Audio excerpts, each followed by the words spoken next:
محمد صلاح ما هي عياريان عادي This season, top scorer, assist, top of that.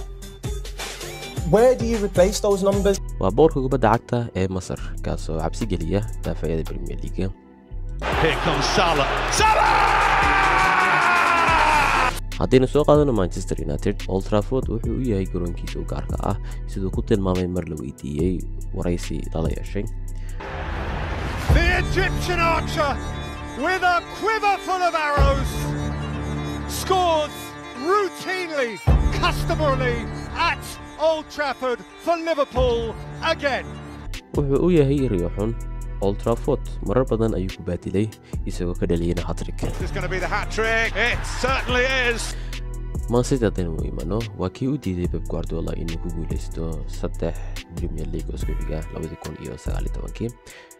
Tottenham, Chelsea, Arsenal kooxna ka miisan badbaadin ciqaabtiisa. Salah ma aha keliya gool dhaliye, waa ciqaabe, waa boqorka kubadda cagta Ingiriiska, waa cabsida daafacyada.